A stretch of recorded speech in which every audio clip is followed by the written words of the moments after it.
Hey, see, the title of this video was not clickbait. These movies are out to get me. And before you ask, yes, this is a satchel. 0% Rotten Tomatoes films, the peak of dumpster fire movies. A few months ago, I watched 0% films that had over 35 reviews or more, and now I'm back doing it again. Who doesn't love a good sequel? People are always saying that they love the sequel more than the original. And the fact that 4 of the movies we're talking about today are sequels, that means nothing. Now, just like a 50-year-old divorced man, my standards have dropped. So today we'll be reviewing 0% films that have 25 or more reviews. And I can say without hesitation, the movies we're talking about today are way worse than the last bunch. With this new criteria, we have 11 movies that I cannot believe I survived, and I hope you survive them too. So come with me on this twice-in-a-lifetime adventure.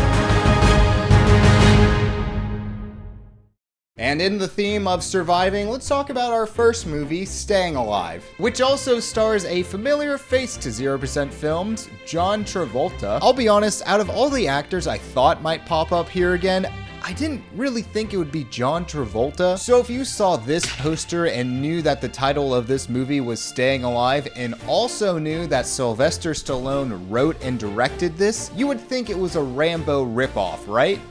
No. This is a dancing movie. Yeah, this was not what I was expecting when I was watching this. This is a sequel to Saturday Night Fever, which was an Oscar-nominated movie for John Travolta, which, yikes, talk about a fall from grace. And when I say this is a dancing movie, my God, there is so much dancing.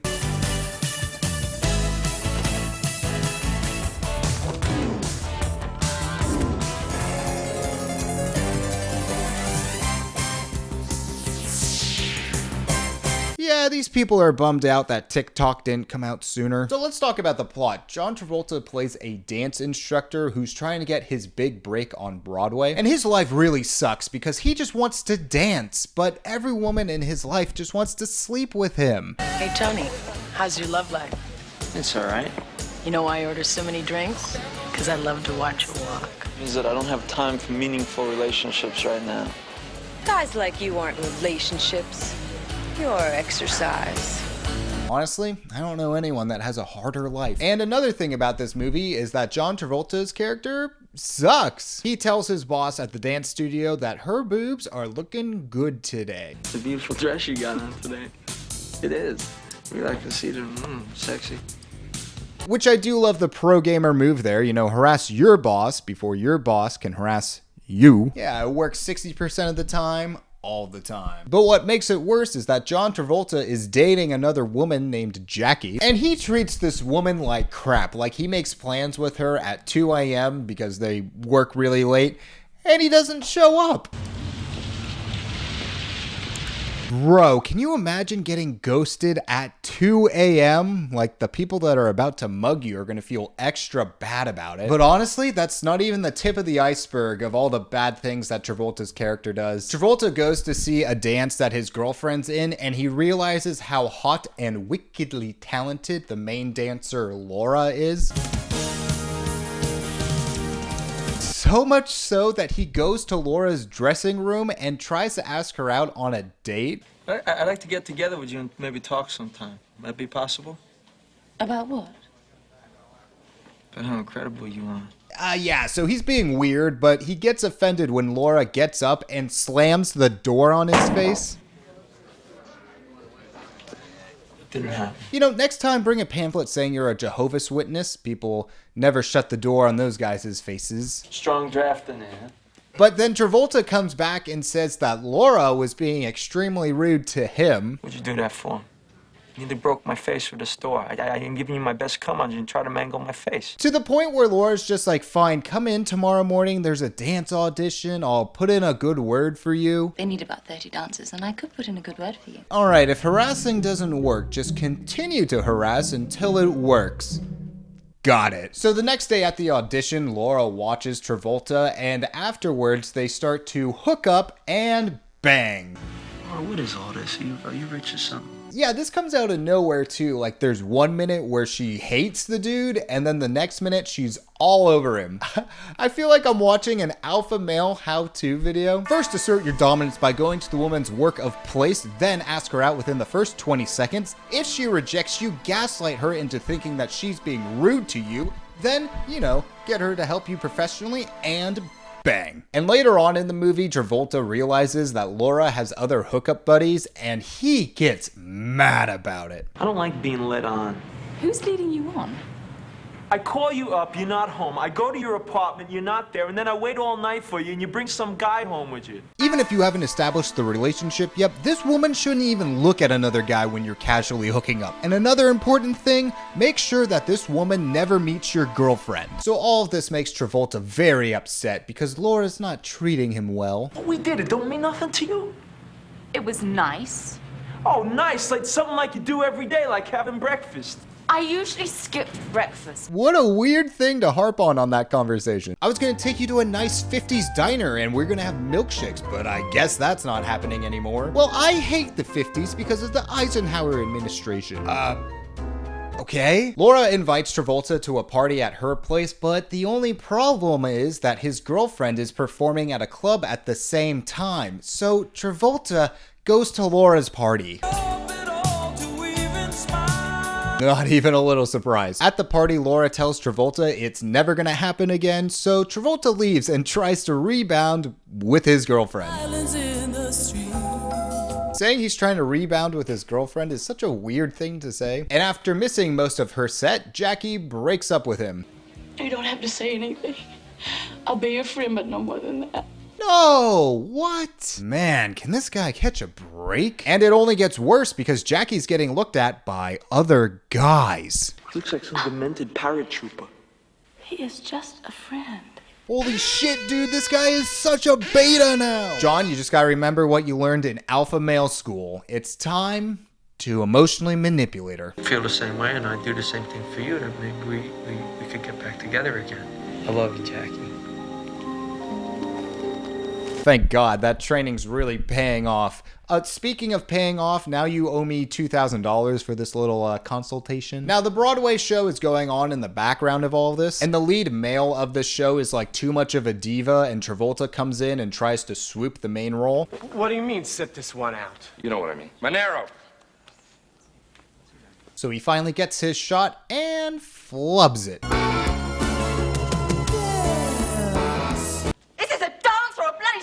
So instead of trying to work harder to get the lead role, Travolta just gives up. I give you a chance for leading a Broadway show and you walk out the door? Who cares? No, come back. Travolta does end up coming back and the director's just like, yeah, sure, let's give this another try. Butler, would you mind? This is bullshit.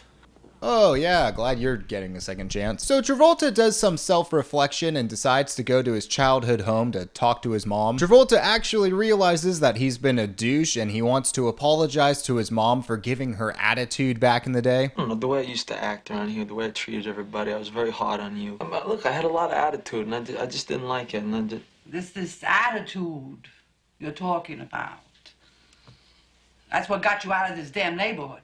So what you're saying is I've always been this bastard, but it's all right, because, like, it comes natural to me.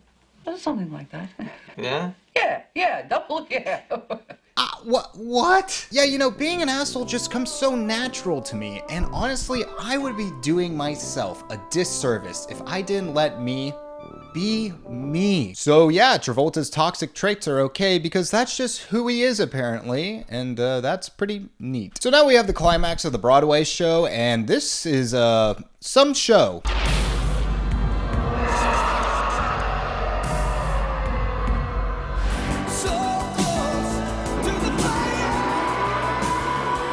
Yeah, it's a lot. There's one point where Travolta is bound and whipped by what looks to be gimps. I think they're trying to make Travolta look like Jesus on the cross here, which would be so fitting for his character. Travolta gets a little too excited on stage and decides to, in front of the entire audience, make out with Laura. I guess Travolta just pictured the audience being naked and got a little horny. Why don't you teach him some manners?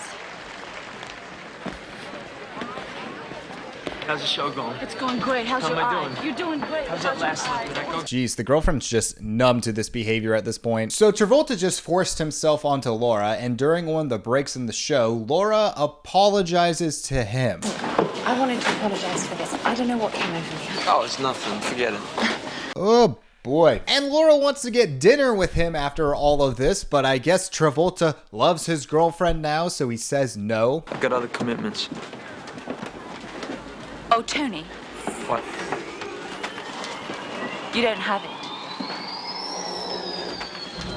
So that comment pisses Travolta off so much that during the dance, he throws Laura aside and does an improv dance solo. Why do you look so surprised? This guy's like the master of throwing away women. And here's the thing, everyone loves Travolta's solo. God, I hate this. Yeah, this guy did literally anything he wanted and not only got away with it, he got praised for it. But that's just who he is naturally, so it's okay. And the movie ends with Travolta strutting around town. Yeah, sick. I feel like the movie was trying to say something about toxic masculinity, but it just ended up saying, well, boys will be boys. Maybe they were trying to say something about generational trauma and how these traits get passed down, but I feel like I'm looking for something that's not there. So yeah, this movie was quite a disappointment, but you've heard about disappointing movies, but have you ever heard about a disappointment room? The Disappointments Room does live up to its name. It's a psychological horror about a family that just buys this new house, and the house turns out to be haunted. I know this is like sort of cliched to say at this point, but this movie does feel like it was written and directed by AI. Like it knows what the stereotypical horror film looks like, but doesn't understand why it's scary. Like, a spooky mirror. There's a creepy dog that's sitting in the rain and just staring off into the distance.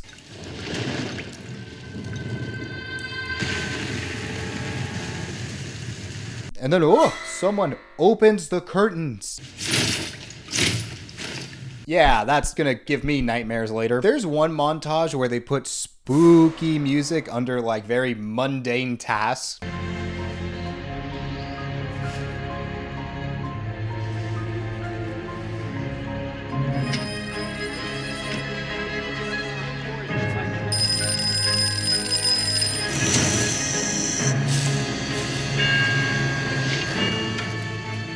Oh no, the dad's using jalapenos for the salsa? Has he seen the guest list? It's gonna be way too spicy. But the movie does feel like must add creepy music to montage to add maximum scare. Like the actors look lost in the direction too. Just look at how they hold a baby in this photo.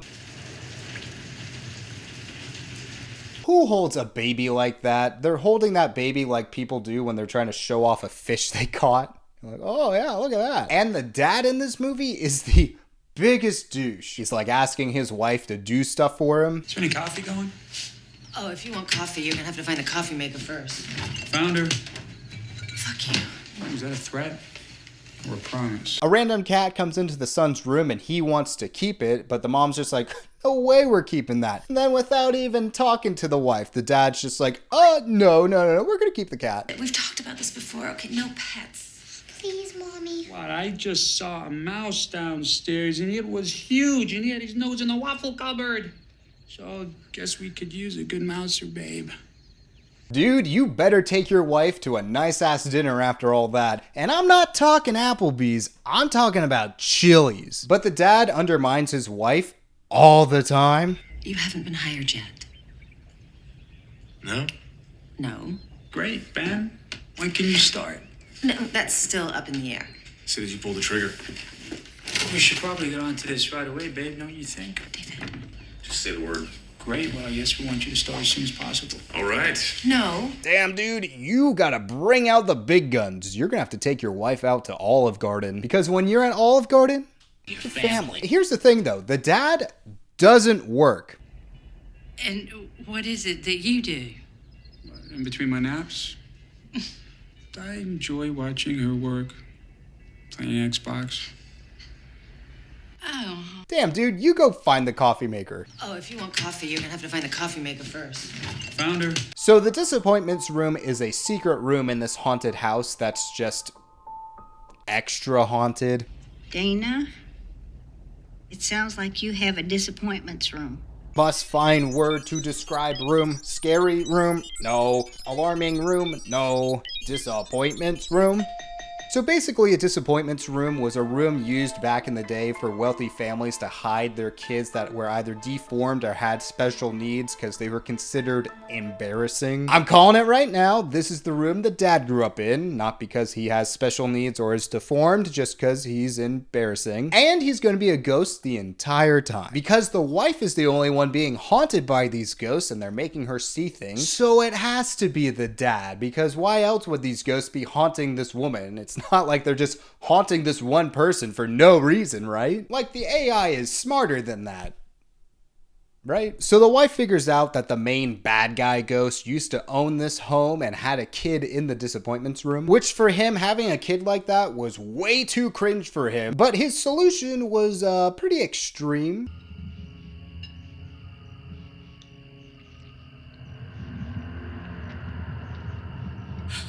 All right. Maybe the dad didn't grow up here. And because the wife saw this flashback, the ghost decides to try the old pillow trick on the son. But the ghost is the one that showed the wife this flashback. So, you know, that's sort of on him. Anyways, did you know hammers, they can kill ghosts?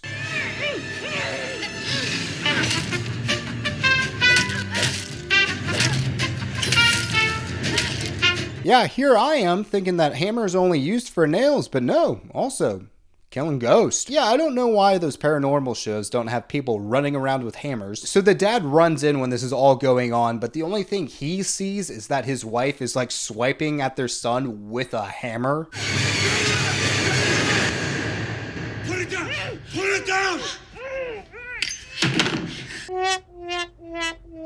When the dad finally talks to his wife too, he just sounds annoyed by the whole situation. Is he okay? Yeah, he's fine, Dana. He's fine. He's asleep in our bed. He thinks it was a bad dream. I'm sorry, babe, but you're gonna have to take me out to Cheesecake Factory after all this. So the movie ends where we aren't really sure if the ghosts were real or if it was in the wife's head, even though it could easily be figured out if they just talked to a handful of people, but nah. No, the AI said it'd be way more spooky if we ended the movie with the ghost looking out at the wife.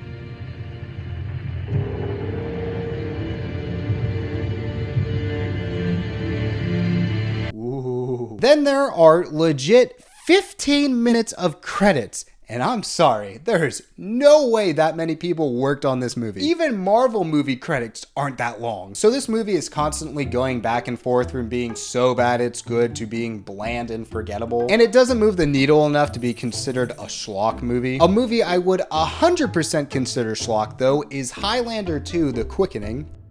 Now Highlander 2 is the sequel to the first Highlander movie, and you're welcome for letting you know that little fun fact that you definitely could not have figured out on your own. And this movie has the reputation for being one of the worst movies ever made, and I completely understand where those critics are coming from. This movie makes no sense, the plot is all over the place, and you just sort of have to go with it. I haven't seen the first Highlander movie, so I thought maybe you need to see that to understand what's going on. But even the people that saw the first movie couldn't follow any of this. So I'm gonna try and explain all this to you, but honestly, it may make no sense to you, and yeah, just roll with it. The movie opens in 2024. Yeah, that's the current year we're in. And there's this evil government ruling over the land, and there's a resistance group trying to overthrow them.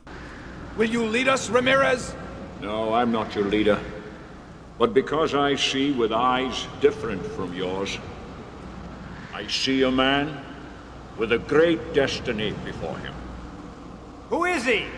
Show him to us. Let him show himself.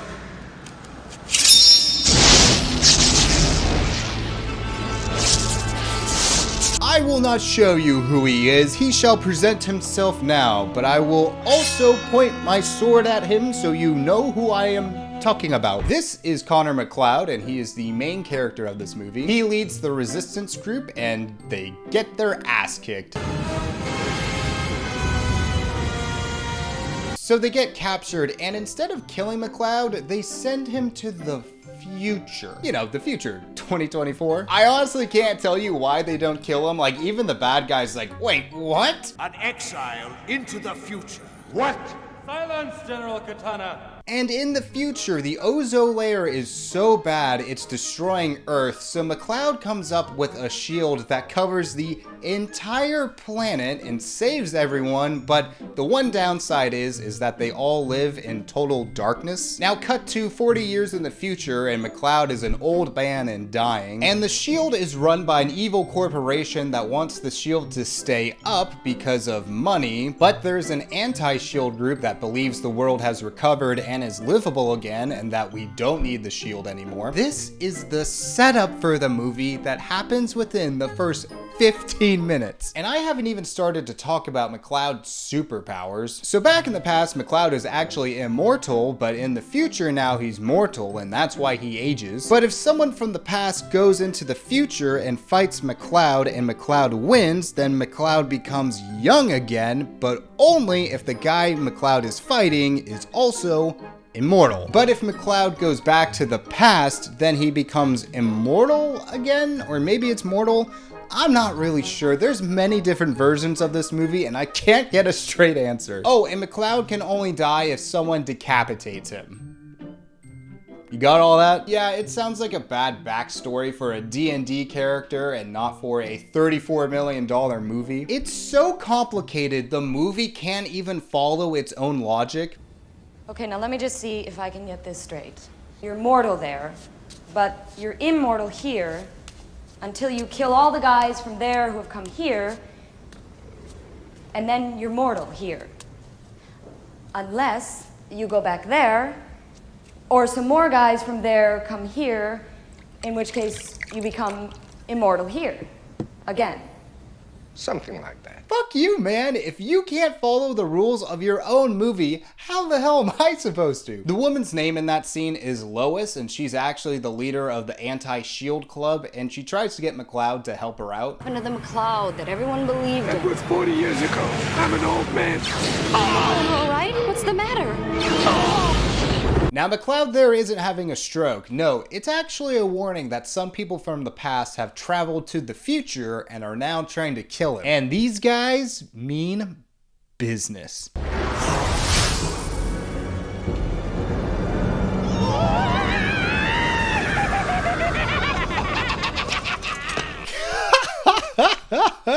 They look like porcupines. Let me have him. But I want him. It's my turn. McCloud! McCloud! Why did you do that? Like, are you trying to make me not take these guys seriously? So McCloud gets out of his car and tries to outrun them by foot, even though they have hoverboards. Did you realize that you left your license at home or something? This leads to a pretty cool action scene that has explosions that would make Michael Bay jealous.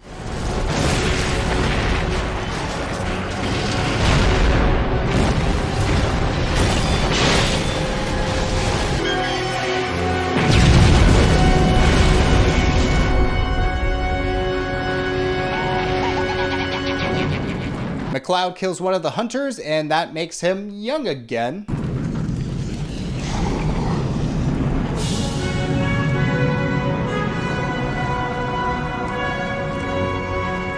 Fuck, dude, that was pretty cool, I'm not gonna lie. But he still has to kill the other guy.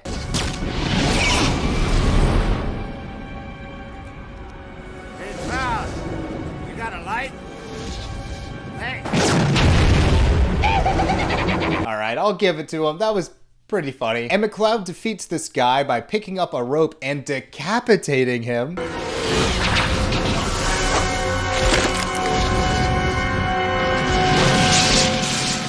How sharp was that rope? It was just lying on the ground. And you remember Louise? Well, now that McCloud is young again, she is very much into the guy, to the point where after the fight, they immediately start making out.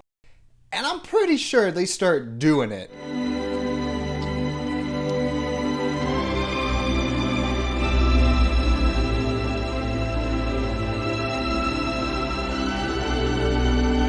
They met not even 20 minutes ago. And this dude is like at least 500 years old, if not older. And it's not like with Edward and Bella where you just sort of forget that Edward is like 1,000 years old. No, McCloud was an old dude 10 minutes ago and now they're banging. Like, you sort of can't forget that. Alright, but why were those porcupine gremlins here anyway? Well, they got sent here by the main bad guy, Katana. And if you thought the porcupine guys were over the top, oh my god, you are in for something. We first meet Katana as he's fishing with his hands like he's Gollum. There's one point where he starts destroying a taxi just cuz. Get along, Stop. I really do. What, here? Now. Good. This is a good place to stop.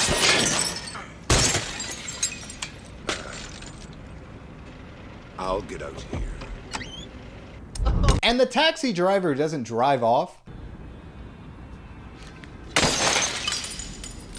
Bro, you're in a car, just drive. Now, Katana sent the porcupine bad guys to kill McCloud, but now he realizes he should just do it himself. So he flies into a train and decides to beat up a random guy, take control of this train, and then this happens.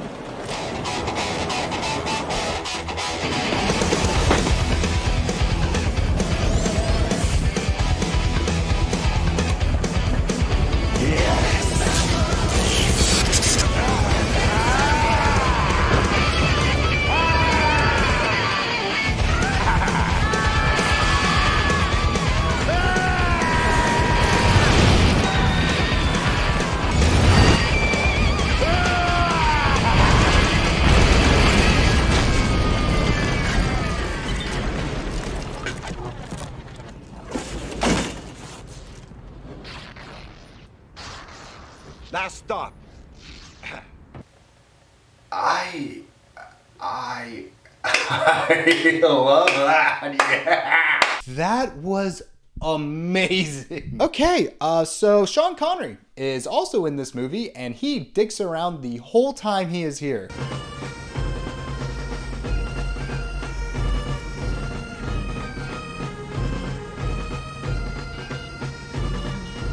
It's like he's on shrooms or something. There's a whole montage of him getting a professional suit done. I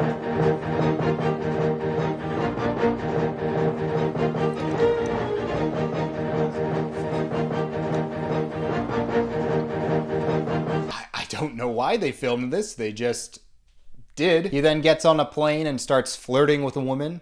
In fact, it's well known that the dark-haired ladies like to see. Honestly, at this point, I think they just filmed Sean Connery doing stuff and then tried to shoehorn it into the plot. So McCloud goes to the Shield to try and get some more information, but the new CEO type guy that's running the company interrupts his meeting. Forgive me, David Blake, Connor McCloud. Yes, of course. Oh man, John C. McGinley, you're in this? John C. McGinley is a great actor, mostly known for playing Dr. Cox in Scrubs, which is one of my favorite TV shows. John's one of those actors that just pops up in a lot of movies and TV shows, so it really sucks to see him pop up in a 0% movie. Dr. Cox, you deserved better. So John is worried because it turns out that the outside world is livable again, but if people don't need the Shield anymore, the business goes under. So John teams up with Katana to stop McCloud. Oh, do you want to see how Katana tries to stop McCloud?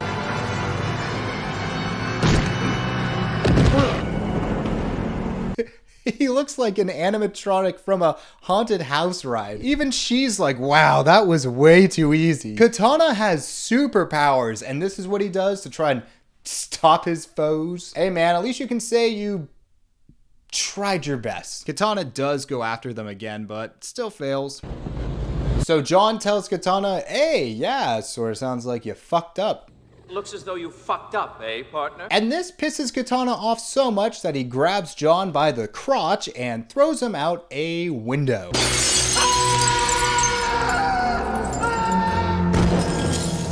You know, for all their faults, the Porcupine guys were more efficient in stopping McCloud than Katana. No, the only thing that can stop McCloud is getting stuck in an air duct. Don't let the door close!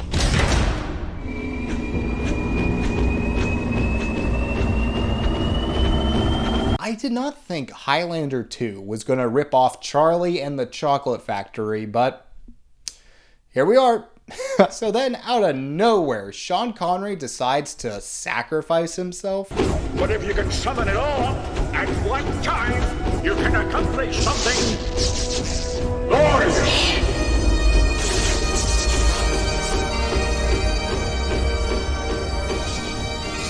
My time here is over. Go.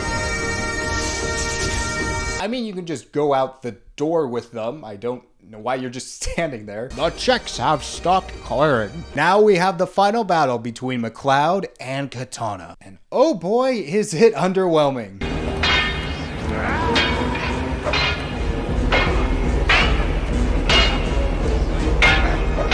So McCloud defeats Katana, destroys the shield, and the whole world is in a better place.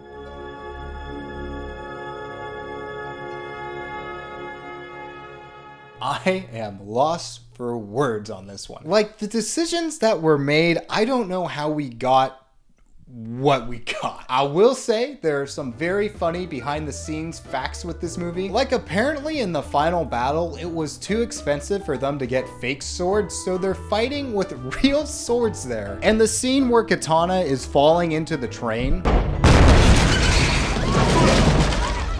they had a stunt double that was gonna do that stunt, but apparently the woman kept showing up late and was on cocaine the whole time, so the main actor was just like, yo, I'll do that. And the guy that's playing Katana knew he was in a bad movie and is quoted saying, if I'm gonna be in a piece of shit like this, I'm gonna be the most memorable fucking thing in it. And I think I succeeded. You definitely did a good job. I can't deny that. I did enjoy this movie once I gave up trying to follow it. It's honestly such a mess, it needs to be studied in schools. Like, I feel like I'm describing a fever dream. And I'll take a fever dream any day over the 2016 remake of Cabin Fever. Yeah, this one was a tough one to get through. If we're gonna go by skiing terms, this was a double black diamond. It's a really bad horror film with the most unlikable characters I have seen in a long time. Cabin Fever is about a group of friends who go on vacation in a cabin in the woods, and while there, a deadly flesh-eating virus infects the area. Unsure on who is infected, they all start to get paranoid and do what they can to survive. This is a remake of the 2002 Cabin Fever, and I have also seen that, and I did not like it. The problems I have with the original are the same problems I have with the remake, because it's pretty much a one-to-one remake. Like, they don't add anything new to this. But the original works because it knows it's a schlocky movie, where the remake tries to take the ideas and concept and make them more serious, but also still have some schlocky moments. Like, the 2002 movie had this one clip go viral back in the day because it is very bizarre. And just to let you know, this is not set up or anything. You are missing no context. Do you just know where a hospital is around or something? I'll get a doctor. Thanks. Pancakes! Pancakes! No pancakes. Pancakes! No pancakes!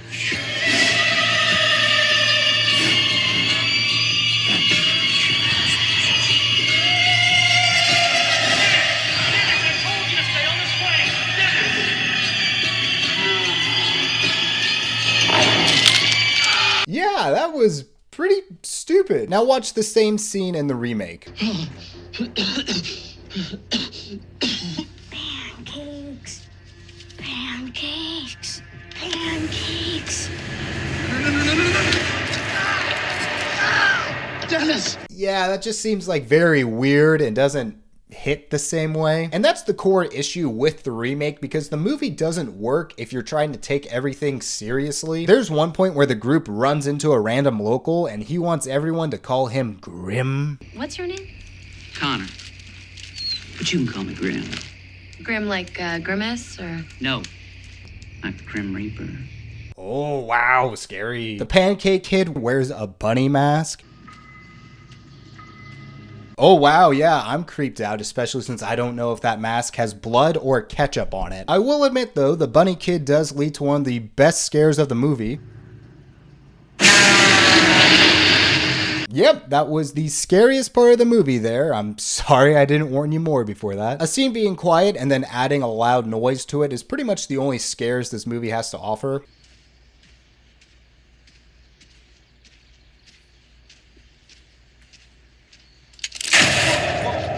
Easy. Come on, that wasn't even done well. Also, that cop was way too ready to... Sorry, I lost my train of thought.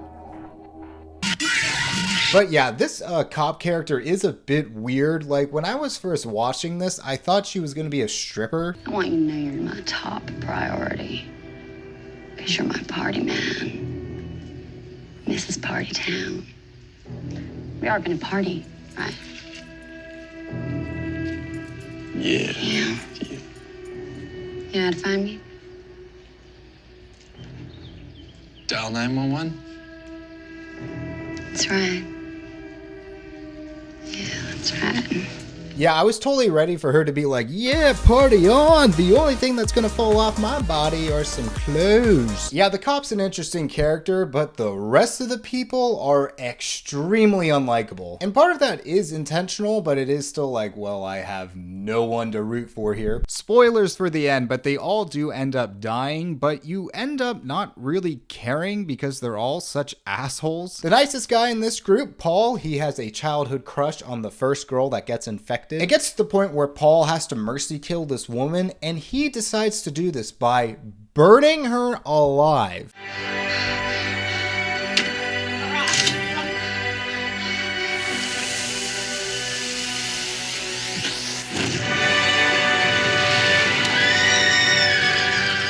Bro, that is the worst mercy kill I have ever seen. Like, the ghost from the Disappointments room used a hammer, and, you know, that's not that much better, but better than this. It's like, okay, we could either give you some pills that make it feel like you're falling asleep and there's no pain, or we could throw you off a cliff into a den of hyenas who are only sorta hungry. They'll, like, nibble on you here and there, but it'll take a couple of days to eat the whole thing, and they also love to, like, scratch their nails on chalkboards. Which would you like? Then Paul, again, the most likable character in this movie, decides to bang his friend's girlfriend because she feels like they're gonna die, and the boyfriend is just off isolating by himself. This also leads to the best acting in the movie. It's like being on a plane that you know is gonna crash. And everyone around you is just screaming, we're going down, we're going down. And all you want to do is just grab the person next to you and fuck the shit out of them. Come on, there wasn't a better take there. And you might be thinking, wow, this Paul guy, he sort of sucks. What about the boyfriend that isolated himself? Well, when everyone dies, the boyfriend comes back and only cares about that he's the only one to survive. I fucking made it. I fucking made it. I fucking made it.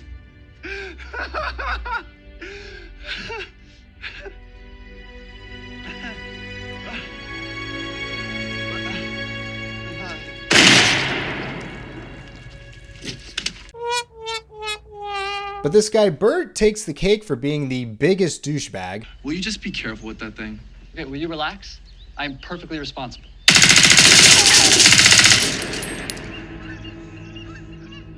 Jesus, dude. My bad. Dude, I've seen people be more cautious with laser tag guns than you. Also, very casual response for almost getting shot. Jesus, dude. My bad. But things only get worse for Bert because he goes out hunting for squirrels and accidentally shoots a guy. Oh no. You shot me! Shocking, I know, he seemed like such a responsible gun owner. And the guy that Bert shot is infected, and instead of helping out the guy that he shot, he goes back to the cabin and acts like nothing happened. Great, so what were you shooting at? Squirrels. Shooting at some squirrels. Dude, go fuck yourself. Like, what the hell? Now, I feel like if you're watching these clips that I'm plucking out, you're going, T-Ford, this is so obviously a parody. How are you not getting this? I am cutting out the serious, darker parts because they are so boring. And yeah, it's a parody, but it just doesn't feel as in on the joke as the original did. Everything in this movie was done better in the original, and all the problems I have with this movie are also in the original that I didn't really like. So yeah, this was a double whammy. 2 pretty big strikes on a movie, but that's not as many as our next movie, 3 Strikes.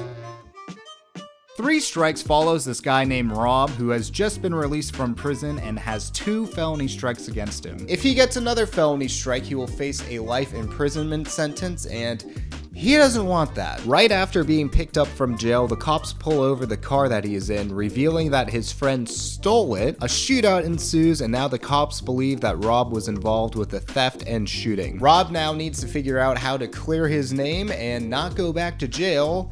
Really fun stuff. This movie's just a ripoff of Friday, which actually does make sense because the writer and director of this movie actually co-wrote Friday. His name is DJ Pooh. Yeah, his stage name is DJ Pooh, and yes, there are a lot of fart jokes in this. Don't try this at home.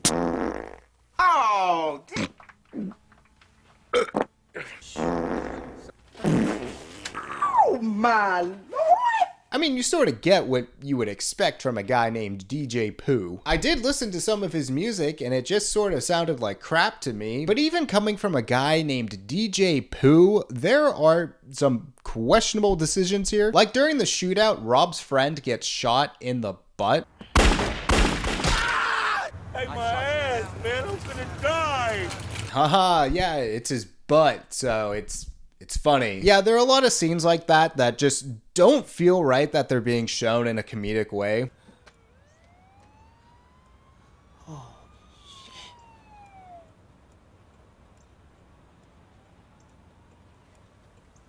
Look out, he's got a gun! Look out! I don't know, is that supposed to be funny? Like, ugh. There's this other scene where Rob is daydreaming about jumping around with attractive women, but it quickly turns into a nightmare about cops raiding his house and shooting him. Like, I get that stuff happens, but it's just not very funny. And the movie's just very mean-spirited. Like, there's one point where a character kicks a dog. Stop.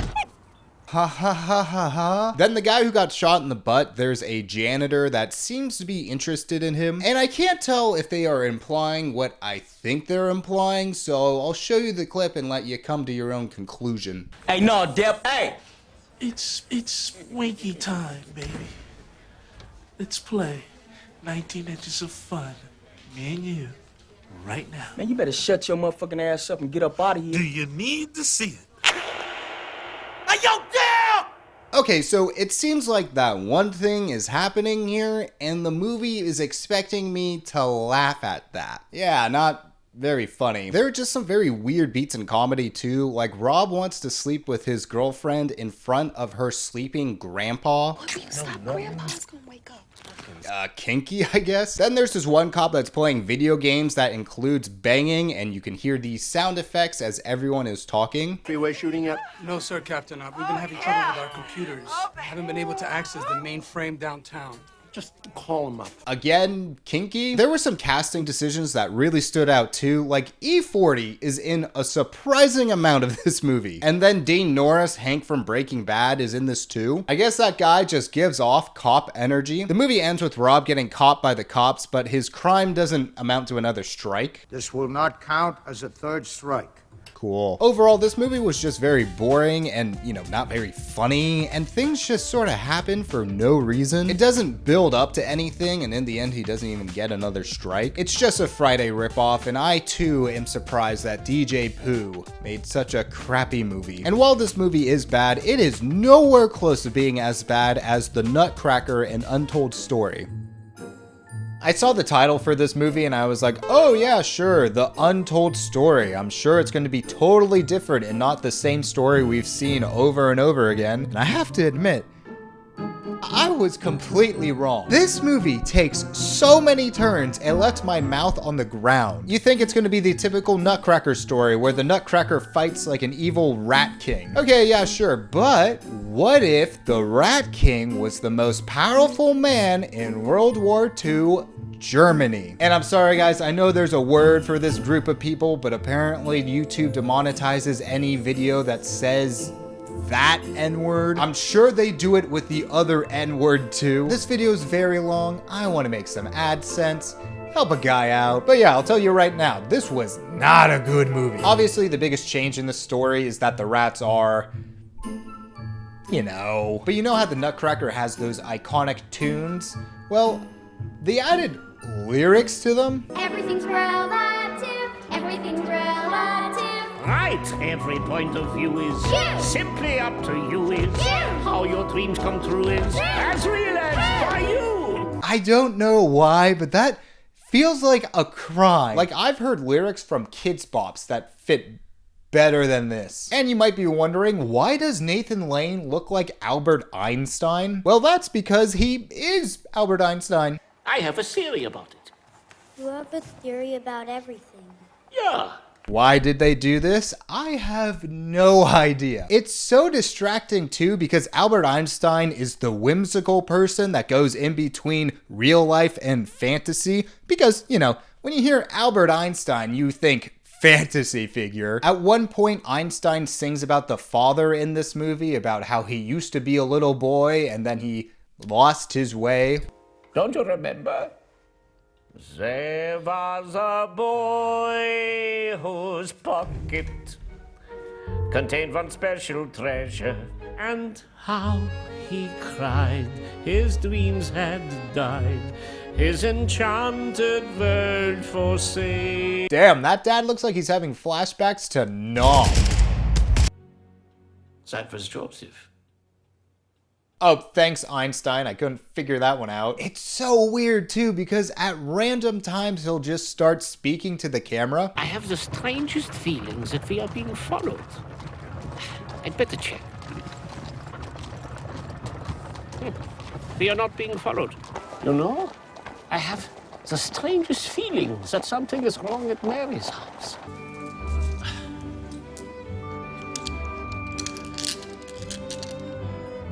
I'm so glad I didn't leave the house without my lucky pebbles.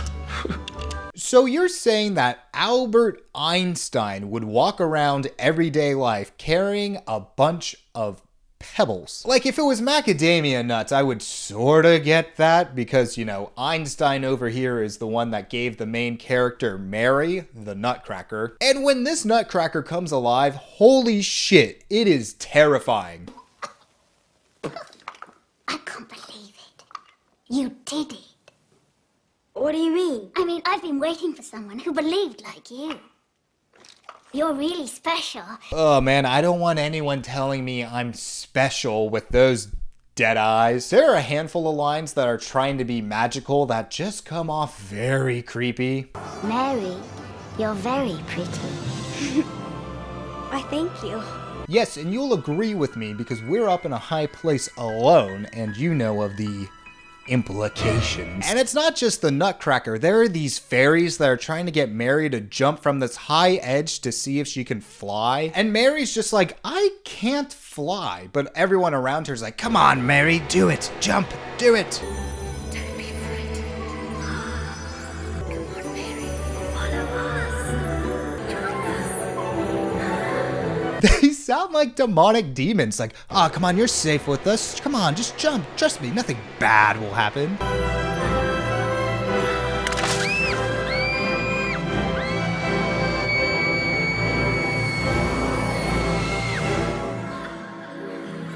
You know, just because you added whimsical music in the background doesn't make all of this not terrifying. But these are the scenes that are unintentionally creepy and off-putting. So let's talk about the intentional creepy and off-putting stuff. The rats. I don't know why, but the movie decided to make all the rats look like Who's from Whoville. It's so off-putting, and I get that they're trying to make them look like rats, but there are times where the rats are actually rats, and then there are other times where the rats are like forming into rats, which I'll talk about more in a second. But if you're gonna do all this transformation stuff, just have the rats look like humans, and then they have the ability to turn into rats. Like, this just looks gross to look at, and that would have saved some money on this $90 million movie. So like I said, there are times where these rats can lightly transform themselves into having more rat-like features. And if I was a kid, this shit would terrify me. And I'm gonna give you a warning, the stuff you're about to see is nightmare fuel.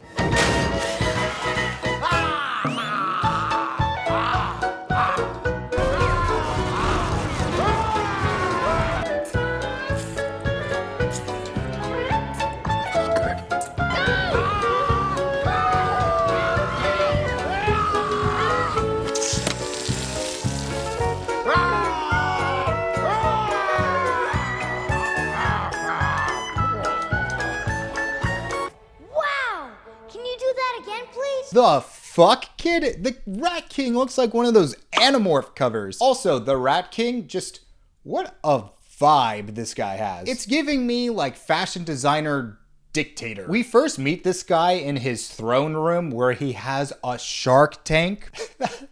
That's like sort of cool, but also giving me like Dr. Evil vibes. Come on.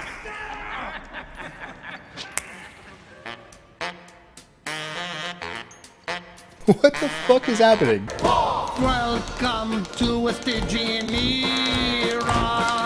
Darkness wept rodents in. Wow, Bollywood's impressed with that dance choreography. Destiny runs through me, and the lights go out. The lights go out. The lights go out. Bro, why did you kill the shark? What the hell was the point of that? You could have thrown someone into that. That would have been cool. No, now the shark is just gonna weirdly stay stagnant in the background. The Rat King scenes are just very weird. Like, watch this one scene with the Rat Queen, who is his mom. Closer.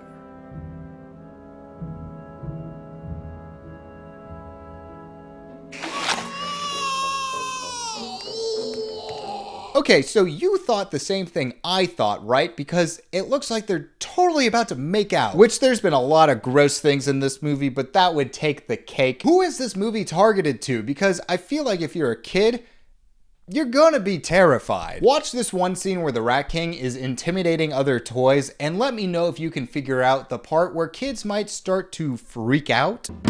You call that music? You seem to have forgotten that all toys have a breaking point, and you've reached yours! Catch!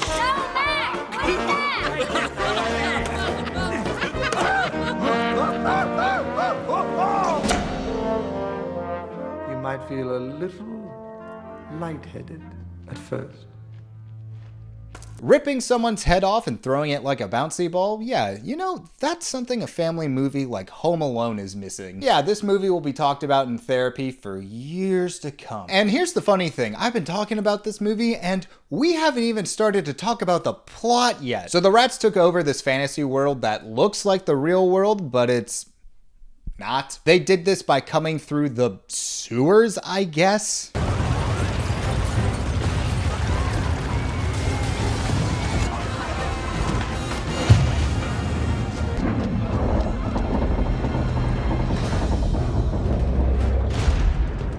And this guy tried to fight off the rats the best he could with flowers.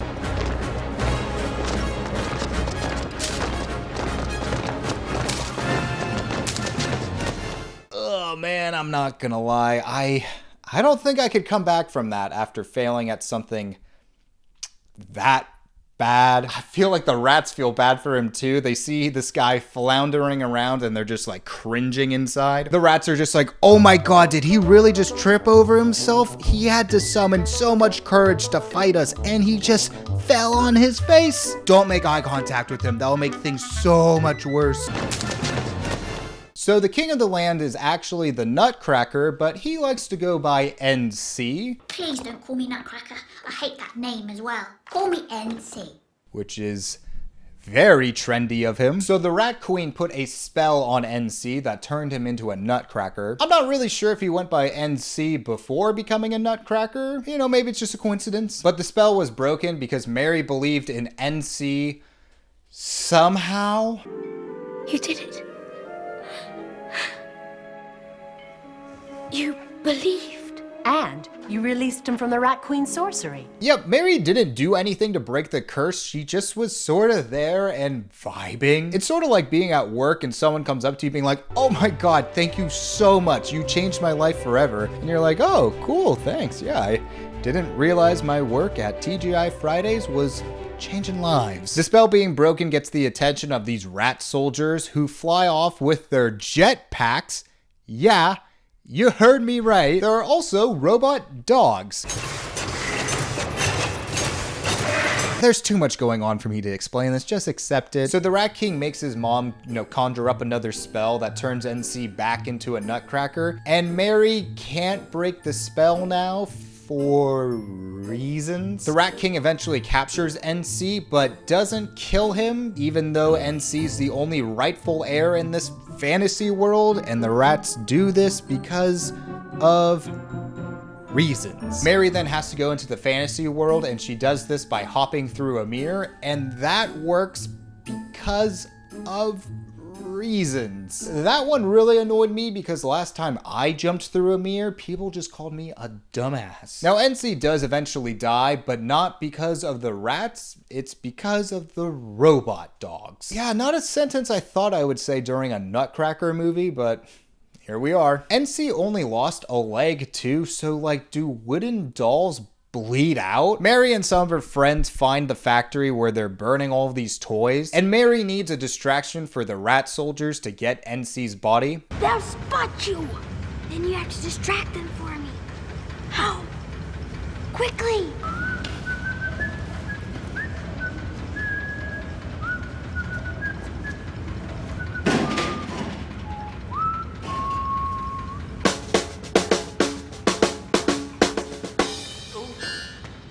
I like how the soldiers are like, okay, there are intruders, but I want to see where this all goes.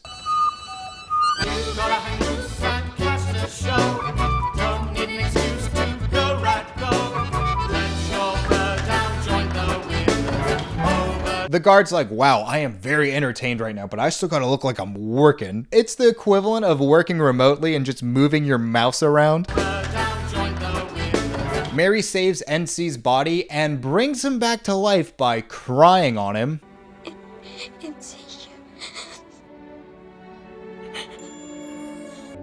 You did it.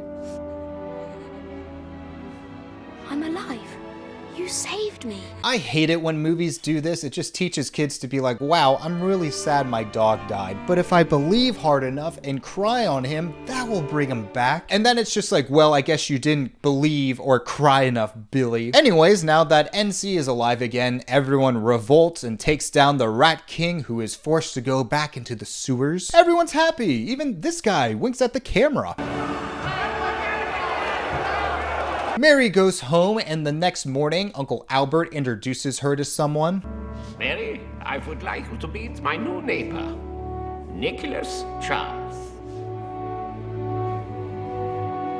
Alright, not gonna lie, that's a little weird, Albert. Hi there, small child. I know you're my new neighbor, but come with me alone to meet my niece that is the same age as you. Yeah, this is a normal thing we're doing. My God, what? A movie. This movie was full of nightmare fuel, and we wouldn't be too surprised if some kids were traumatized by this. And originally this was all shown in 3D. Yeah, can you imagine seeing all of this in 3D? Wow, that doll head is really coming at me. Look at that is so off. There's nothing redeeming about this movie. It deserves the 0%. I'm glad this journey's over. But you know what they say, when one journey ends, another begins. Just like in Wagons East. Wagons East is a comedy that takes things very safe, and they make jokes that you've seen a million times. Whether if it's people lighting their farts on fire, dick jokes. My husband told me that the largest penis ever recorded was 4.5 inches. Or the bad guy sleeping with a teddy bear. I think a bedtime story would be in order, don't you? All right, sir, just one, okay? Just one. Well, the Colonel's favorite is the lone pony on the high plains, isn't it, Colonel? I don't think these jokes are terrible, it's just nothing groundbreaking. Like, I've seen more creative jokes in a bathroom stall. The movie is about a group of American settlers living in the Wild West who are tired of living the crazy lifestyle and decide to go back and live in the East Coast. They hire an incompetent guide to help them go back east, and wackiness ensues.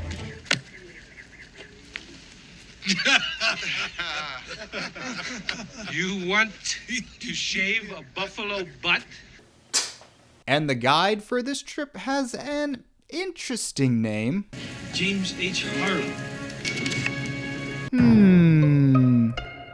So some railroad tycoons hear that this group is coming back to live on the East, and they worry that this will inspire more people to leave the Wild West, because if that happens, then they can't build their railroads. So the railroad tycoons decide to hire an assassin to kill this caravan, which, damn, okay. But the assassin's whole bit is that he seems very scary, but he's actually very dumb. He pretty much does a whole Wile E. Coyote thing.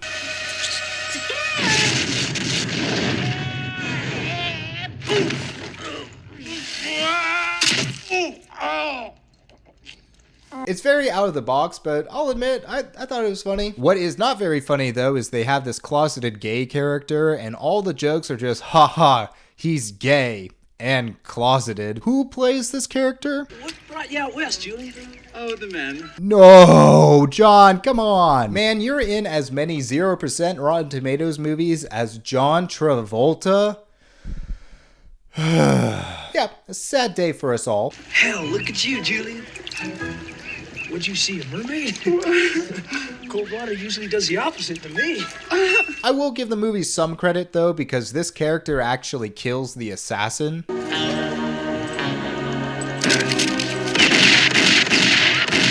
But the joke is sort of like, ha ha ha, it's so funny because a scrappy man like him got killed by a man like that. Could you imagine?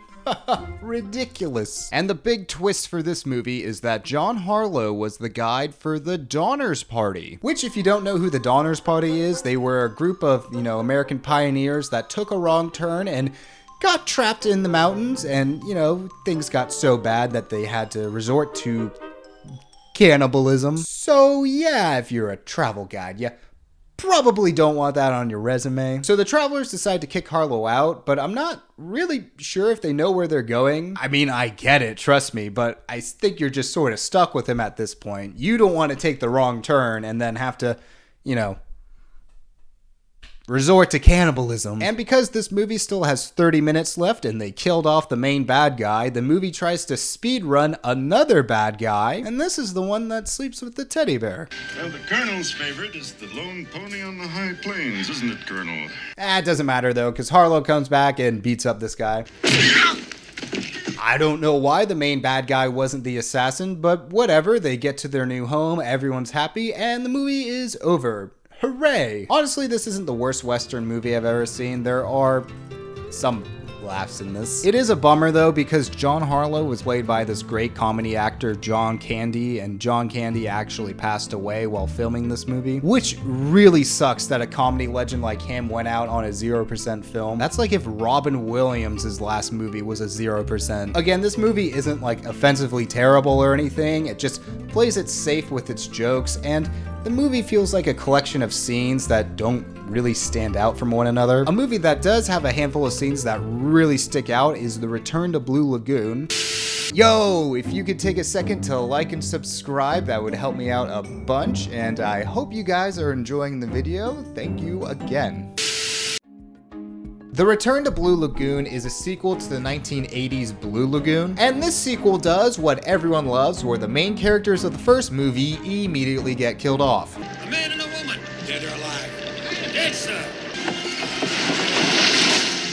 Yeah, I love it when sequels do that. On the main character's dinghy boat was a small child named Richard that a woman named Sarah Hargrave decides to take care of, along with her little daughter, Lily. So it's the late 1800s, and the boat that they are on has a disease outbreak. I can't imagine what it's like to live through one of those. So the captain's like, you know what we should do? Kick off the widow and the two children and just leave them adrift in open ocean. Widowed with an infant. Cast them adrift.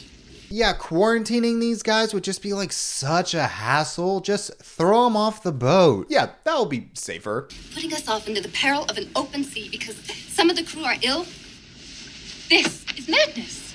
I love how she just sounds annoyed by all this, like it's a minor inconvenience and not a death sentence. Like, this isn't an instance where they just messed up your Chipotle bowl. No, the guy's telling you that you and your children are gonna die. The captain does say something on the lines like, oh, but don't worry, once we get back to the mainlands, we'll totally come and try and find you, even though we will have no idea where you are. The captain does decide to give them another man to help them out, but I'm just sort of like, dude, that's just another mouth to feed on this very small boat. And this guy sucks.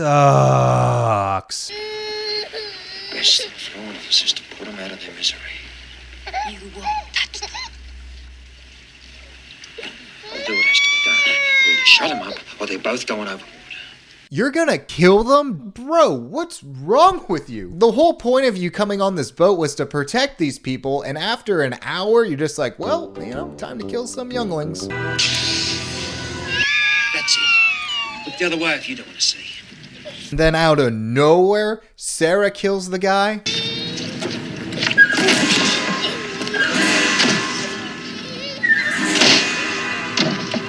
Yo, what the fuck? It's been 12 minutes and the body count is already way higher than I thought it would be. Sarah dumps the guy over the boat, and I'm only slightly surprised she didn't use him as a source of protein. So they finally get to the island, and at this point things get extremely boring. The movie's now a day-to-day life with these three, and not a lot happens. Years pass and the kids learn about hunting, religion, and puberty. Your body will become rounder. You'll grow breasts like mine. And every month you'll bleed a bit from the opening between your legs. After they're married, the man and woman lie very, very close together, and I know.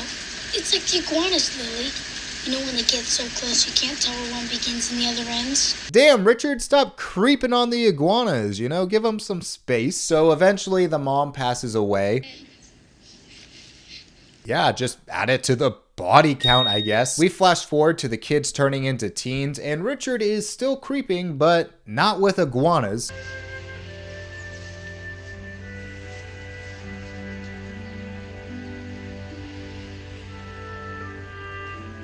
Come on, Richard, that's pretty much your sister, and don't get all technical with me that she's your stepsister. But now in the story, we just get a lot of nonsense plot lines, like Richard has beef with a shark. Round and round. You think this whole reef is yours? You think you can swallow anything that swims? Yeah, neighbors, am I right? Then we find out this island has a native tribe on it. You guys have lived here for 15 years and you didn't know there was a native tribe?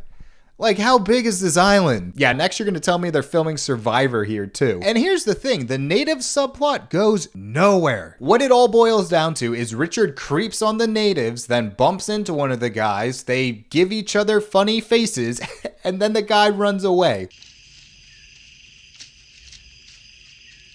And that's it. They never mentioned the natives again. Yeah, they wasted like 10 minutes of an hour 40 movie. Cool. So later on, Lily and Richard decide to get married. You know, it's a bummer that their mom died, because every parent loves to see their kids marry each other. You walk down the aisle with like both of them in your arms. So you might think Richard's days of creeping out on other people is over, but a new ship has come ashore, and there's another woman that Richard is interested in. But you said you found all those clothes stupid and unnecessary. I do. It's just... I wonder what she looks like underneath them. I want to see what's underneath those clothes, and I want the iguanas to watch us do it. And here's the thing, this girl is a home wrecker. It's like this. It's a bit naughty. Kiss me, darling, on the cheek. All we have to do is lower our heads. And we're completely hidden from prying eyes, so we can do whatever we want.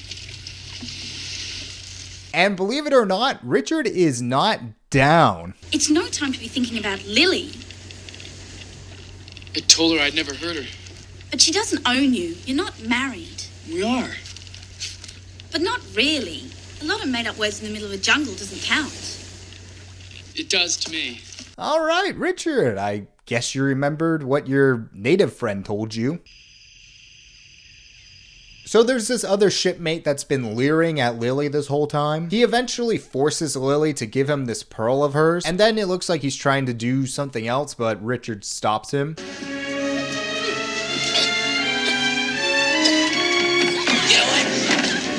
Yeah, that's 2 movies now that have strong implications there. Then the shipmate shoots Richard,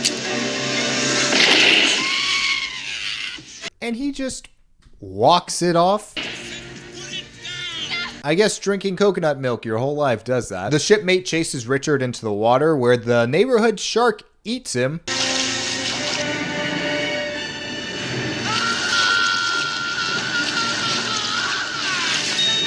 I guess he was a helpful neighbor. So the movie ends with the people on the ship leaving and Lily having some pretty big news for Richard. There's a baby growing inside of me. I won't let it be born in civilization. I want it to be born right here, where there's no evil and no lies and no guns. Man, even in the late 1800s, people didn't want to come to America because of the gun violence. This movie too feels like the cast and crew just wanted to go on vacation and they tried to make a story out of the activities that they did. The plot is extremely thin and honestly, I got bored just writing down what happened in this movie. If you have problems falling asleep, I would recommend watching this movie than counting sheep. I hope Richard, Lily, and their baby have good lives and don't immediately die because they don't have modern medicine. While we're on the topic of babies, let's talk about Look Who's Talking Now. Look Who's Talking Now is the 3rd sequel to the Look Who's Talking trilogy. The concepts for these movies is that we follow Molly, who's starting a family, and the audience can hear the baby's inner thoughts, and they're pretty funny. So you're the one that's been kicking me. Well, you were the one that ate all that spicy food. It's a fun idea, and I actually watched these movies growing up, so yeah, I've watched this movie, but I do forget who the dad is. I feel like I can't move. Oh no. You have 3 0% films on your resume. Honestly, that's an accomplishment in itself. Like, Nicolas Cage is only in 1 0% film, and that's because he was going bankrupt.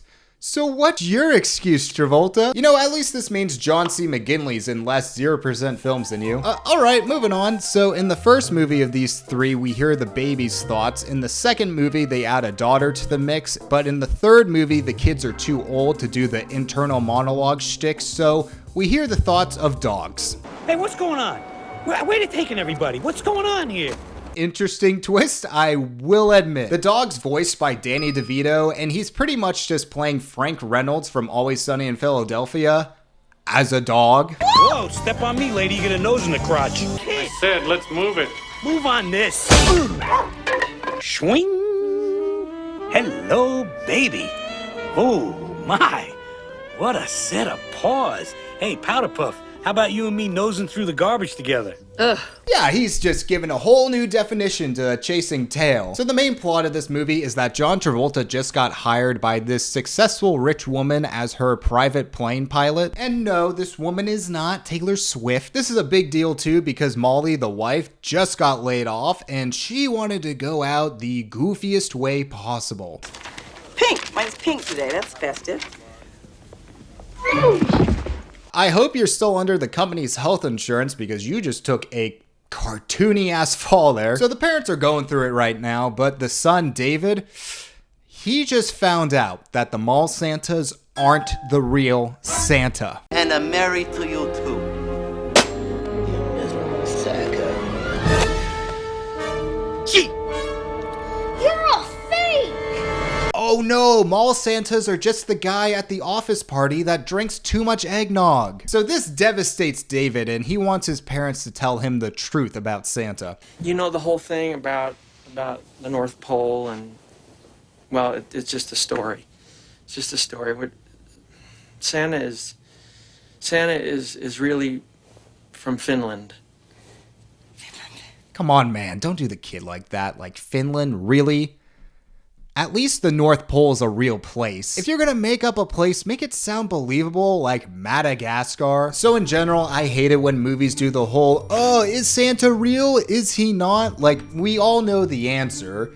he's real. Sure, he stopped coming by my place since I was 5, but that was because I was on the naughty list, and I think I'm slowly getting myself into his good graces, and I don't want to psych myself out, but I think this is the year I'm going to finally get that GameCube. Now, David's been asking for a dog, and his parents have been like debating about it. Travolta even brings it up to his boss. And without talking to his wife, Travolta goes out with David to buy a dog. Yeah. I would invest in a good dog house, but not because I think the dog is gonna sleep in it. Like, your wife is freaking out about money and you go get a dog? Travolta knows the money fairy doesn't exist, right? Like, we all learned that when we were like 4. It's just in time though, because the Danny DeVito dog is about to be put down. Well, we'll take him. This one's scheduled to be destroyed. He's scheduled to be destroyed? What are you gonna do, shoot him with a laser beam? The dude seems legit bummed out he's not able to put a dog down. So they bring the dog back home, and yeah, Travolta's in for a surprise, but it may not be the surprise you're thinking of. What's going on? Well, Samantha has brought us a big surprise. Really, for Mikey and Julie. Ugh. What a tiny kennel. The boss decided to give this family her dog without talking to Travolta about it at all. I know there's a lot of out-of-touch people there, but would anyone actually do this? There are levels on how stupid and forced this all feels. So the dogs have a very Lady and the Tramp type story where one is very sophisticated and from higher class and the other one's from the streets. At first they don't like each other, but then they go on a first date and they start to fall in love. Forget your diet for a minute. Let's get a little Italian. Well, I can't. You see, I'm just so fat these days. I look like an English sheepdog. What are you, nuts? You look great. They literally just copied and pasted Lady and the Tramp like they're not even trying. But instead of having a romantic meatball scene, these two have a romantic mud scene. I like it. The oozy gooiness of it. It's so sensual. It's glorious. It's mud. Play with me. Now? Play with me in this mud. You're a wild thing. Yeah, just like how every romantic date ends. So I'm sure this feels like a stereotypical family comedy, even though it was rated PG-13. I don't know why they decided to do that, but sure. But this movie has so many scenes that do not connect to anything and are just weird. Wasn't there ever anything in the world that you wanted more than anything? I'll never have breasts! Oh, honey. Okay. There's this one scene that comes out of nowhere where the daughter daydreams of playing basketball with Charles Barkley.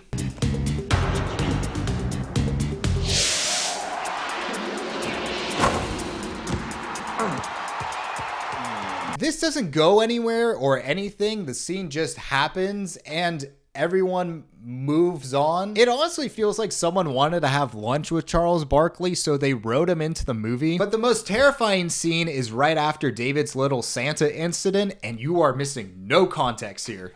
All right, you chipmunks, ready to sing your song? I'll say we are.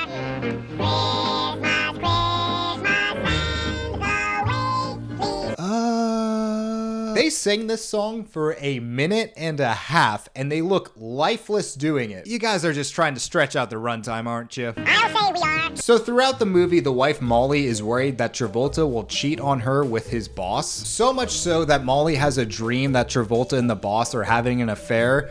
But at the same time, Travolta is also having a dream that Molly is going to cheat on him. And then they're able to combine their dreams. Somehow. Honey, what are we doing?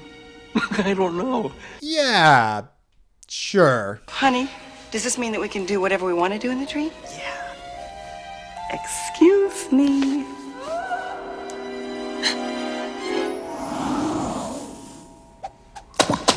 Fun fact, that's how I found out what breast implants were. Good times. During Christmas Eve, Travolta has to make an emergency trip with his boss to save 3,000 jobs, and he ends up missing the family dinner, and no one is happy about it. So it turns out all of this was just a ploy so the boss could try and sleep with Travolta, and she's cut off any communications with his family so he can just focus on her. And Travolta can't go home because of the snowstorm.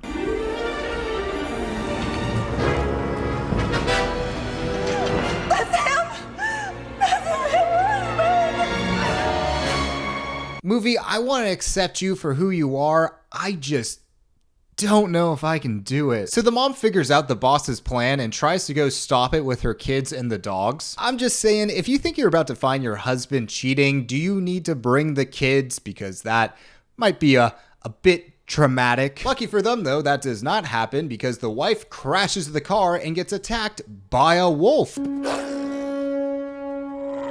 Look, just leave the lady alone unless you want to get spayed the hard way. Oh, there's the wolf. And where is that crazy Peter when you need him?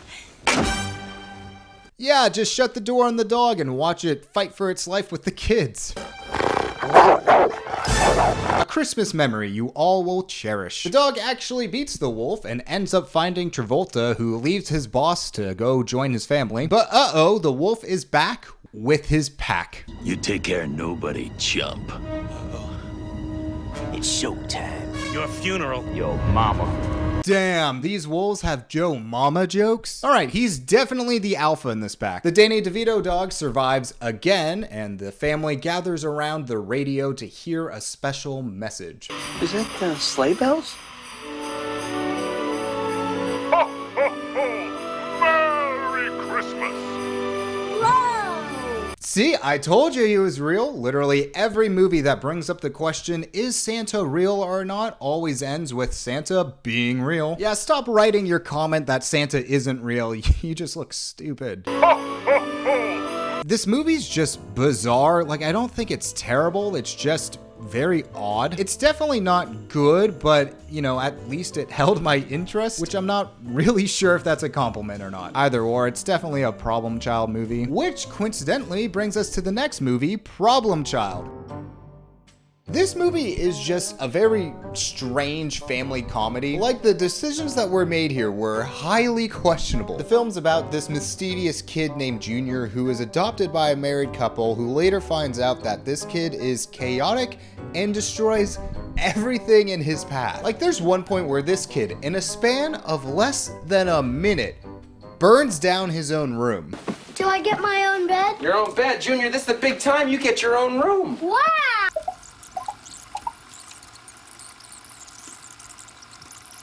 Junior! No! Junior! Yeah, you're gonna get to know the fire department really well. But this isn't even the most concerning thing this kid does. Like, he takes pictures of nuns getting dressed and priests pooping. But then I became interested in photography. Yeah, okay. Like, even if I was a small kid, I would be like, yo, dude, that's like a very strange thing to do. But the biggest red flag is that this kid watches as a serial killer gets arrested. The serial killer is named the Bowtie Killer. Beck known infamously as the Bowtie Killer. It's a very stupid serial killer name because I don't even really think it makes a lot of sense. He wears a bow tie, but you would only know he wears a bow tie if he was killing you. But Junior feels this connection with the serial killer and decides to wear a bow tie for the rest of the movie. He even writes to the serial killer. Dear Bowtie Killer, how's prison? There's a nice picture of you on the front page that I'm gonna add to my collection. Even though we've never met, I feel we have a lot in common. You know, I feel like this is the start of a true crimes podcast. This movie is also just extremely mean-spirited for a family comedy. Like, the opening scene is Junior as a baby, and he's constantly getting dropped off to different family porches. And that's my mother. Running away. Man, that's pretty messed up. Like, you're just dropping off a baby next to the Amazon packages. Imagine seeing this all go down on your Ring camera and you're just like, oh, honey, did you order a baby? And I don't know why, but everyone in this movie hates adoptions. I don't wear secondhand clothes, and I won't have a secondhand kid. Adoption is out! Forget the fact that you had to go to the kid emporium and buy one. Big deal. He's not even a real kid. He's adopted. Ew, gross! What the hell, man? Like, next you're gonna tell me you hate the sound of laughter and cute dogs. You know, I'm gonna call another plot twist right now. Everyone in this movie is adopted. Yeah, come at me, M. Night. There are a lot of other things that just feel off. Like, the dad is a coach of a Pee-wee baseball team before he adopts a kid. Do people coach Pee-wee baseball if they don't have a kid on the team? Like, that just seems very odd. And then the grandpa is like a rich, scummy guy who's running to be mayor of the town, and then the dad stands up to the grandpa by turning on a news camera, and this happens. I'd sell my soul to the Japanese if they'd make me an offer. And it's for you. Don't come sucking around me if you want something. The only thing you'll get from me is this. So the grandpa didn't realize he was being filmed, but then he talked directly to the camera and then decided to pull down his pants in a public store and moon the camera. Yeah, that makes no sense on so many levels, but you know, I'm still gonna vote for him. There's one point where they find the mom's private drawer.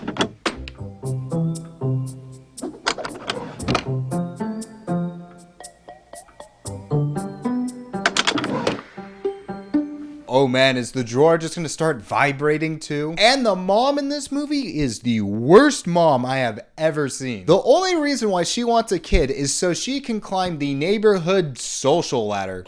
Wonder why we weren't invited. Same reason we weren't invited to the Reynolds, the Burks, or the Curzons. You can't go to a kid's party if you don't have a kid. Being a parent is power.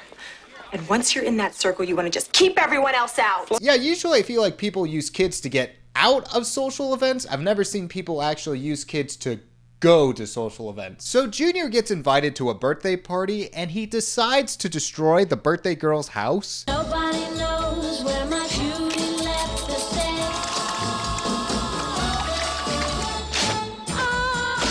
You were kind to if it happened to you. The kids did make fun of him a little bit, but still a little extreme. Then later on in this movie, at a baseball game, these kids are making fun of Junior and his dad, so Junior decides to grab a baseball bat and beat the shit out of these kids. Hey, you can't do that.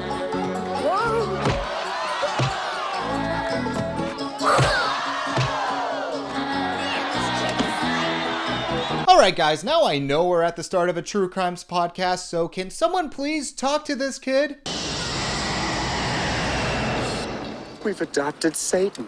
Oh, you think you've adopted Satan now, not after the whole birthday party thing when he was literally dressed up as Satan? So after all this, the parents go back to the adoption agency and they try to return Junior. What am I supposed to do with the little creep? He's already been returned 30 times!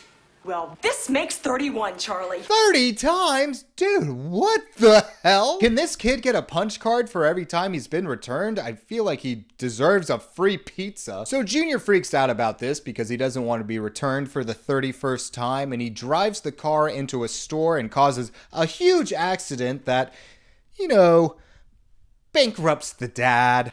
Look, I know nothing can make up for the loss of your life savings, but if we... Dad? This pretty much breaks the dad, who then tries the old pillow trick on the kid.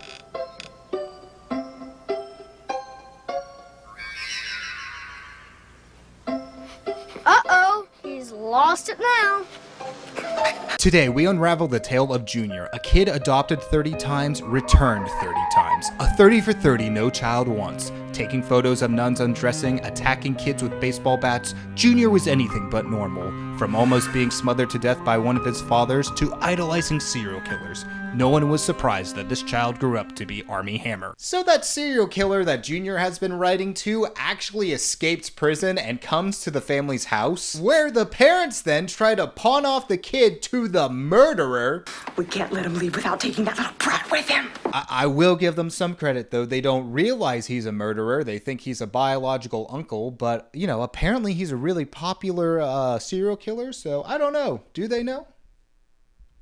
Do they? And then this comes out of nowhere, but the wife hooks up with the murderer. I ain't been with a woman in 15 years.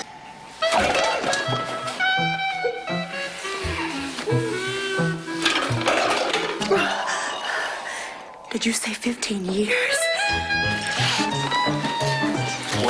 I'm sorry. Marty, what? Well, at least the serial killer isn't adopted. The murderer then kidnaps Junior, and the wife willingly goes with him. I thought this was supposed to be our honeymoon.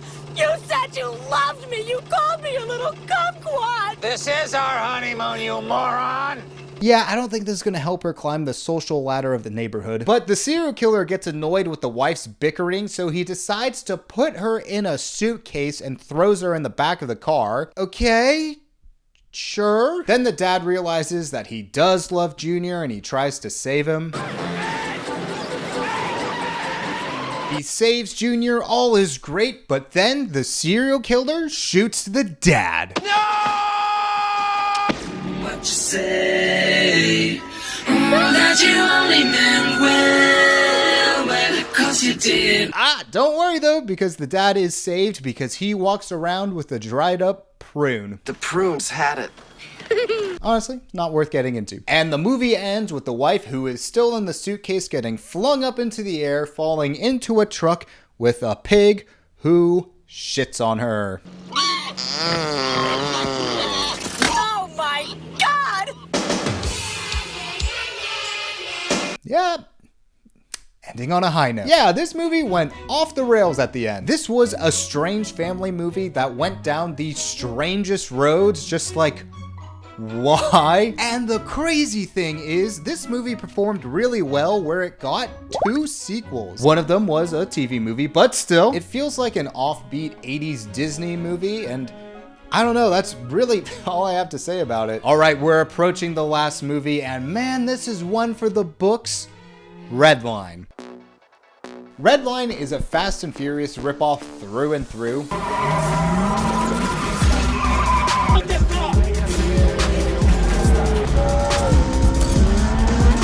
At one point, they have a nitrous button.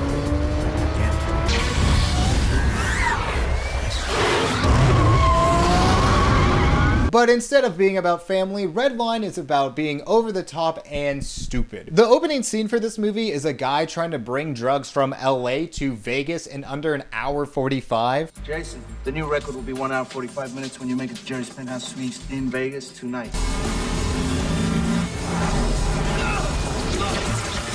Yeah, he goes so fast, he needs to wear special goggles. What do those goggles do? I have no idea. And he makes it just in time and walks in on girls having a pillow fight. Buckle up for this movie. There's one point where they're in the middle of a race and the woman driver answers her cell phone. Hello? I've ordered the part. Man, that is really stupid. Oh, my car warranty's up? Yeah, let's re-up that. There's another time where one of the guys' side girls gets fed up with the guy and makes him stop his private jet so she can get off in the middle of the desert. But have all the damn candy! Pull over! Pull over right now!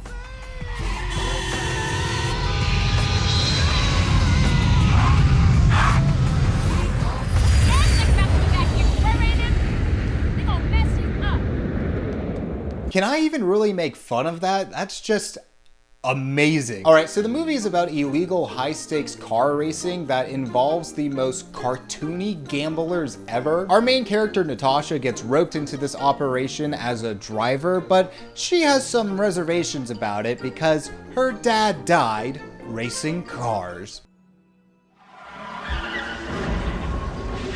Yeah, but don't worry about it. She quickly gets over it. She's actually the woman that answered her cell phone when she was going over 200 miles per hour. Natasha, though, she's not like the other girls because she likes to sing about how she wants to be a car. I wanna be your car tonight. She's like Ariel from The Little Mermaid, but instead of wanting to be a part of the human world, Natasha wants to be a part of the Cars world. Good job! So unequivocally, the songs in this movie are great, but not as great as the dialogue. You know, sometimes the things we're afraid of, the things we really want the most. Did I say that I was afraid? No, you never do. You're just like your father. You're gonna do this. Don't do for the money. Don't do for us. do because it was what you were born to do. Because last time I checked, I was all woman. Wait a minute, smack me and call me George Bush. Smack you and call you George Bush. Huh. Yeah, it's like Shakespeare. And in this movie, everyone wants to fight each other. Like, things escalate at an astonishing rate. I said no. Mom. I said no. Okay. Screw you! Morning, man.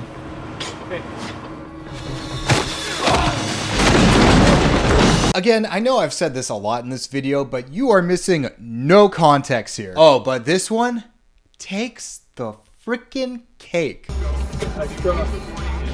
Goes fast. Who gave you that, man? Like this. Your boyfriend? What did you say? Or what? Whoa! What do you want then? I want your car, man. Oh, give me your keys! Oh! You want a piece? Yeah, man. Hey man, why would you throw water at this guy? Don't you know that stuff makes you melt? So this is Carlo, and he goes all John Wick on these guys, and him and his friend escape. So the other guy there is his brother Jason, and Jason's a race car driver for his uncle Michael, and Carlo does not like Michael. He's a crook, okay?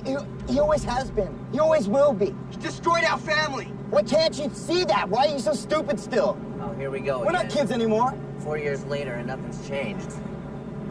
Except your stupid ass haircut. Again, amazing dialogue right there. But Michael is a bad guy, and you know this because he goes around his house burning money.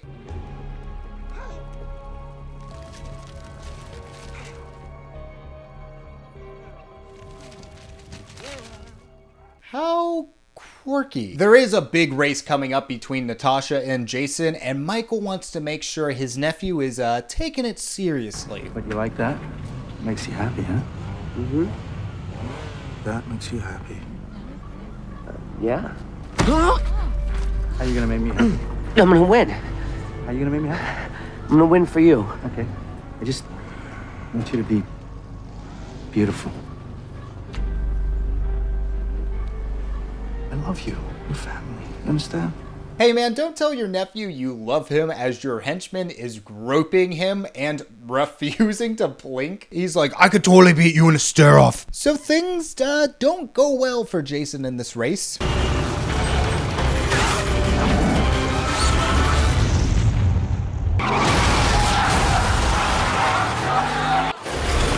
Yeah, you know, at least he won the race. Son!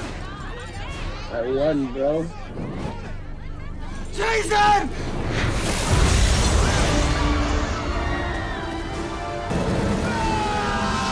No! Yeah, that's pretty sad. Let's see how the uncle's handling all this. Durazio wins. Yeah, I guess he's happy because he has more things to set on fire. So now that Jason is dead, Carlo wants to get revenge on Michael, and Carlo goes to get all of his gear. Guns, ammo, C4. Lots of C4. Enough C4 to bring down a house. Carlo, I don't know what's going on. You sure you don't want to talk about this? You gonna help me or not? Sure I am.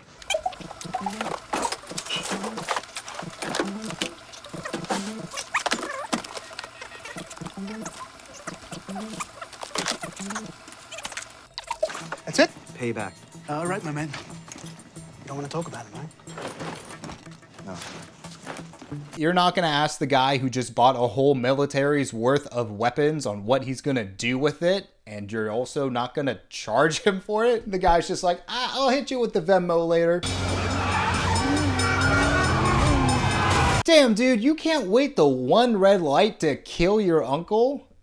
Alright, just make sure you're not driving around in any school zone. So something Natasha didn't realize when she was racing was the guy who wants you to smack him and call him George Bush. Wait a minute, smack me and call me George Bush. He put Natasha up as collateral because Michael fell in love with her when Natasha was singing about how she wants to be a car. She's gonna be my wife. Yeah, I think that's gonna be their wedding song. And Michael takes Natasha away right after the race, like she's still unconscious, and her goons are like, yep. She wakes up and she's just like, You're safe. You had a mild concussion from the accident. Remember the accident? Yeah. I'm sorry, my head is still spinning. It feels like I just got slapped. Am I George Bush? Lucky for her, though, Carlo attacks Michael's house that night, and he saves Natasha sorta out of convenience. They start fighting the goons, and they escape by tying a hose to a door. Get something for the door! Come on! Come on!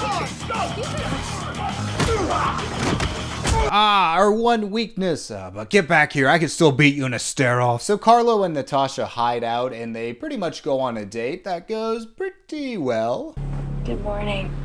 Here's my thing though, she's met this guy twice now, and both times have ended with him fighting someone, and I'm pretty sure he killed some people at Michael's house. You know, I'm getting a little Stockholm Syndrome vibes happening here, that or she's just extremely concussed. She's like, I'm telling you, Michael has weapons of mass destruction. So Michael's pissed, and he kidnaps Natasha's mom, and Michael owes a lot of money to some sketchy people, so he proposes that Natasha race with him for one last time, even though it would technically be the first time, but that's beside the point. And if she wins, he will let her mom go. When you cross that finish line, first, your mother is gonna be so safe. So Natasha agrees, but things quickly shift into high gear because one of the men in this race is the guy that killed Natasha's dad. Who is that guy? That's the guy that killed Nat's father. Could the stakes be any higher? And the guy immediately dies in the race.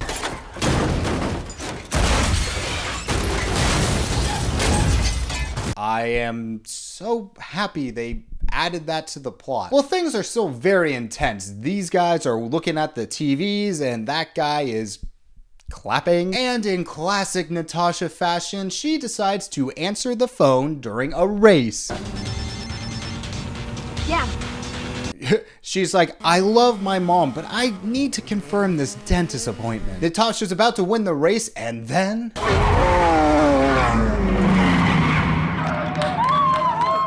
What's she doing? Man, I guess she just really wanted to reenact the Cars movie.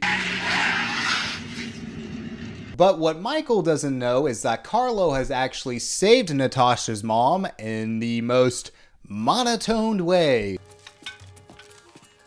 Let her go. Really? You went with that take? Let her go. So the mom is saved, Michael is as good as dead, and Carlo and Natasha are in love. And I'm almost sure they filmed this ending in the same spot they filmed the ending for the first Transformers movie.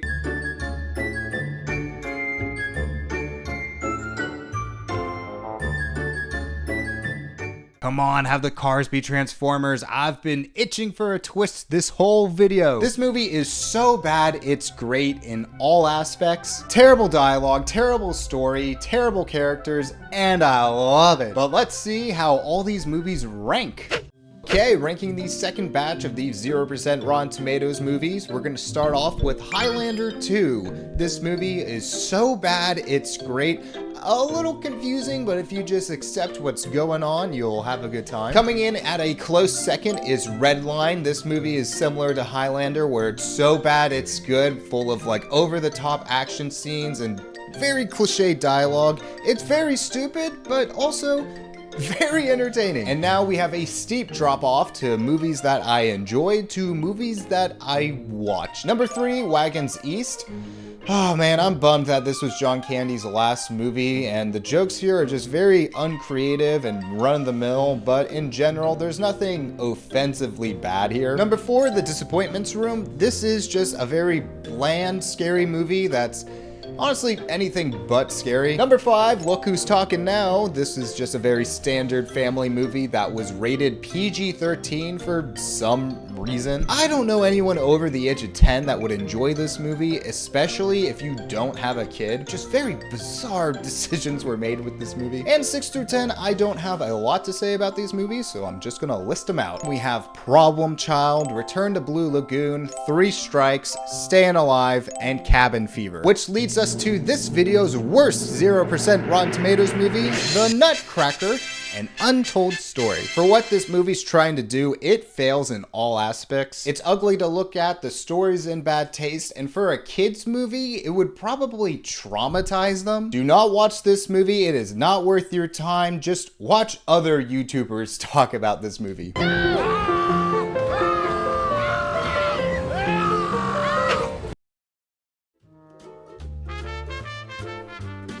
Oh, sorry.